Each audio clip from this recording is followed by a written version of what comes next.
So the other day I had come across an interesting article that was in regards to low male turnout at singles events. And in this particular article, the singles event it was pertaining to, they were saying that they're even paying men to attend, and even with that, there's still a 3-to-1 female to male ratio, which really tells you without the financial incentive, it'd probably be closer to 9-to-1, even 10-to-0.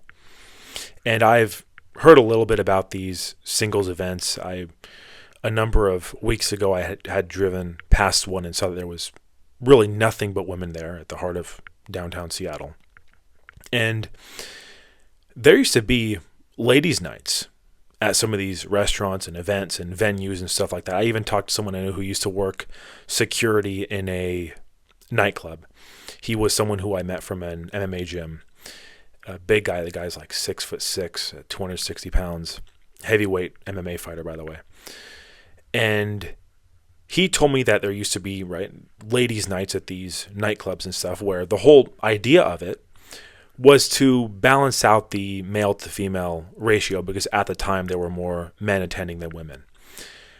And he told me over the years, those are not a thing anymore. These ladies' nights where women go in for free and they don't have to pay and they get priority to go in first, those do not exist anymore. I remember I was even watching a show. This show came out around 2014, and it was also based in a nightclub. And there was a scene in this show where the club owner was talking about ladies' nights, and it's ladies' night, something like that, right? But nowadays, that is unheard of. It is unheard of. There are no more ladies' nights at these bars or clubs or venues or restaurants, because there simply isn't a need for it. Men are the ones that have opted out because they're seeing dating for what it is. And I want to make a point of something, right? Because we all, I guess, understand at this point that men have opted out and have been opting out for some time now. But imagine a scenario where demand rises in terms of what women want, really their unrealistic expectations. And appreciation has also declined. So, of course, men are going to opt out. When it comes to the expectations, really the ridiculously unrealistic expectations, where average men are treated like they are useless, like they're subpar. Keep in mind this is coming from average women that are nothing special. Something I'd see in the middle of a Walmart at 10 p.m., which I want to make a point of this thing too, because this whole term of average man, whatever that even means, whether it pertains to their height, their jawline, whatever it pertains to, I'm tired of hearing it. Because men can excel if they work on something, right? As many men are, if they have been opting out. They're focusing on the gym. They're focusing on careers. They're focusing on family. They're focusing on the people in their life that matter. If they're basing it off of physical stuff, men can go to the gym. Men can improve themselves in that aspect. Of course, I'm not saying you should live for the approval of women or other people. But you look at the source. You look at who this is coming from. And you have to ask yourself, who are they to talk in the first place? Because I see women wearing a ridiculous amount of makeup, having work done to their bodies, having body sculpting clothing. And these are the ones that are so disregarding towards the so-called average men. You tell me who's average. You tell me who is subpar in that situation. And even with that, men are seeing that for what it is. And that's why my opinion on these singles events is really the same as it is on dating apps. It is a place for mono women to go and seek validation, get their egos boosted, get the attention that they want. And that is all that they're really there for. They're not there for anything serious. They are there to try to put down men, and they are holding out for this 1 in a million guy that does not exist, first of all. He does not exist. And even if he did exist, they'd always think that they can do better. There's someone who is better in this aspect, better in that aspect. Oh, I can use this guy for this thing. There's no commitment or loyalty there. So it's not even a guy who is above their league. It's a guy who does not exist. He simply does not exist. And, again, when something becomes hostile or one-sided, don't be surprised when men walk away, as we are already seeing. So, And the thing too I want to say with this is men aren't even upset about these kind of things, about these kind of conversations. They are ultimately indifferent. They are seeking their peace. That is what they're doing. They're not over here when trying to act like there's a male loneliness epidemic, which that is not even a thing. There's no male loneliness epidemic, first of all. Like I said, those are men who are choosing to be single. Keep in mind, choosing to be single. They're seeking their peace. They're focusing on things they should be focusing on, which is their mission and purpose. And ultimately, if a woman is not going to be there to support and build with them, then they're not going to want them around. That's what it comes down to. If they're going to derail them from those things, they are not going to be wanting them in their circle or in their space. It's just what it is. Men have been told for years that there's something wrong with them. There's something wrong with their masculinity, right? That they're in some way privileged, or in some way they're the problem. And I'll be upfront with this. Some of the things that I heard when I was in college, especially when I was in community college, taking these kind of general classes, I was shocked by some of the things that I heard, pertaining in particular towards men and their role, saying that we don't need men, and they're now seeing what happens if you so-called don't need men, because that's why there are more women than men attending singles events. If they didn't need men, they would not be going in the first place. There are more women active on social media. There are more women doing things in regards to seeking attention and validation from men than there are men doing that in regards to women. That's just, that's what it is. So if there is any loneliness epidemic, I'll say that there's more of a female loneliness epidemic, if anything. And while men are at the gym, while they're supporting their family, I remember people used to put so much value in someone's accomplishment, a sense of accomplishment rather. And if someone is in a long-term relationship, I will say, and people used to really want to date and be in relationships when they were more, I guess, younger, or when things were different. But nowadays, people want to stay far away from those kind of things. People are wise to it now. They don't want to play this kind of game anymore. And some of the advice, the horrible advice that I see women getting in regards to dating, in regards to how they should conduct themselves, not only just in terms of general behavior, but in terms of relationships, is just unbelievable, quite frankly.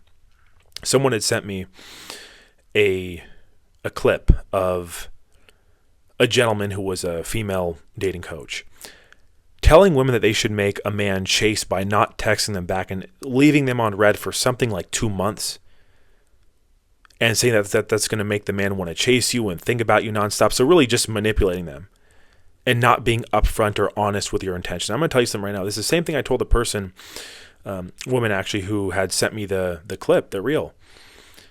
I explained to her that any self-respecting man, you play that game with them, they're going to move on. They're going to walk away. If there is not mutual interest, they're not going to fall for it. Men are not chasing anymore. They're wise to it now. The only men who are going to play that game are the ones with no self-respect that supposedly women don't want, right? Those are the only ones who are going to play that game of don't text him back and leave him on red and then wait 2 months. I mean, and I've seen, sadly, men who do this. Again, it was a number of years ago, but I've seen this firsthand of someone I knew he was texting a girl who he had a thing for, and she was not interested at all. She would do the tactics of leaving him on red and ignoring him, and he would mess her, how's your day going? How's your morning? I hope you had a good day. Happy birthday. Again, these are the things that men are not doing anymore. So if you really have women who think, or dating coaches who think that that's good advice to make a man chase, it's not going to work. They are going to move on. They're either going to focus on something else. They're going to invest that time into something that actually matters, that actually has prospect, that actually has purpose to it. They are not going to want to play that game. Any self-respecting man is not going to play that game. And another thing too, I don't endorse games being played either way, whether it's a man or a woman doing it. I don't, because it's manipulation. because it's not honest, and because you are wasting someone's time. You are disrespecting them by wasting their time. But I couldn't believe, and this is apparently a popular position that women are getting fed, this idea of having a man chase you and leaving him on red and ignoring him and 1 foot in, 1 foot out. The friend zone stuff, the monkey branching stuff, really disloyalty, where even women who are in relationships want to explore their options because they're not happy for whatever, because who knows if they even will be happy, because they always want more. They seem to want everything, so they'll end up with nothing. This monkey branching thing, where they will talk to other men while they're in a relationship or while they're close to before ending the relationship, because they cannot handle being single. They don't want to break up because they cannot handle being single.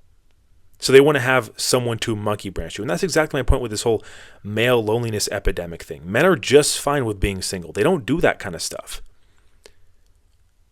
That whole thing is because you cannot handle being alone. You cannot handle being single, which in hindsight makes you lonely. That is why they are doing that. It's complete and utter nonsense. And I want to make a point of something too. This talk with where are the good men at, right?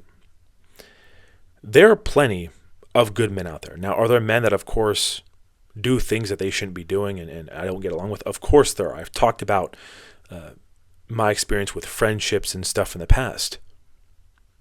But there is a countless amount of good men out there who would date if it would lead anywhere serious, who know the importance of family, who know the importance of loyalty and what a healthy, committed, long-term relationship would look like. Even the other day, I was at the gym, and in the gym, I overheard a conversation. It's a smaller gym, kind of an MMA-focused gym that also has weights in it. But there was two gentlemen there, and they're both in their 40s, and they each have daughters. And they were talking about how time flies, which, I mean, I can't believe how fast time has gone. The past, 5 to 10 years just went by in the blink of an eye.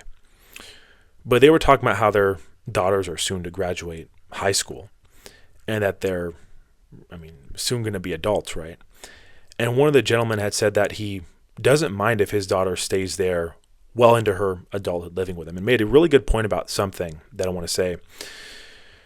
Good wisdom with this, that if that daughter were to leave or the child were to leave, it would be just as expensive because you would be paying for their groceries and rent if they needed help. If they're in a college and in housing in a dorm, you'd pay for that. Really saying that their daughter should be at home until they're ready, until they're comfortable to do it. And that is my point. These are the good men that somehow women want to act like are invisible, that understand family, that understand commitment, that understand loyalty. And to my point, that have respect for women that warrant having respect. You look at the way this gentleman was talking about his daughter, how he has her best interest, how he doesn't want to see her out struggling, at 18 years old. If you give men a reason to want to date or want to marry, they'll do it, but they don't have any reason anymore because there is no respect. Keep in mind, these are both men who are single fathers, by the way. I should have added that. It's absolutely ridiculous. I don't see loyalty. I don't see commitment. I don't see anything really worth taking too seriously. And that's exactly why singles events are empty, because men are not wasting their time with that anymore. They are just not. They're simply just not. And to anyone who wonders why as well, to me it just seems like you're either going there to play as a court jester or you're going there for a humiliation ritual. Because women are just going there to put down men, for the most part. That's my opinion. That's my opinion on the whole thing. I see it no different than I see dating apps. Even for a woman to have to go to a place like that to seek a man is I find strange. Why they can't do that in their daily life. They probably have no shortage of men around them. They just want to have a way to get their ego boosted, like I mentioned, or get the validation and attention. Now, of course, there are a few circumstances where a woman maybe is from another country or a particular maybe upbringing where she might not have that kind of social interaction. But even still, I find it very bizarre. And I think a lot of men feel the same way, and they're not playing the game anymore. They are wise to it. Why would you sign up for something that is one-sided, that is hostile, that is detrimental, that is not going to be there for your best interest, right? And to me, what it's like, just the entitlement. That's like me going into a jewelry store and telling the person working there, you see that Patek, you see that Rolex, you see that Omega behind that counter? Let me have it for 90% off. Just because it's me, I'm entitled to it. You know what? Better yet, let me have it for free. Because I'm entitled to something that I did not earn, that I don't deserve. That's exactly what this is. Just being a female, and especially with the behavior nowadays, but just being a female does not warrant that you get one of these good men, so-called. That's not how this works. We'll be lonely, as they call it, which really, being single, being alone, and being lonely is not the same. I've said that many times. But that's what it's come down to. The unrealistic expectations have gotten way out of control. And that's exactly why men are not attending these things anymore. That is exactly why they have opted out, why they've walked away. It's what it's come down to, guys. But as always, I appreciate you for viewing the video. Thank you so much, and I hope you guys have a great rest of your day. Appreciate it.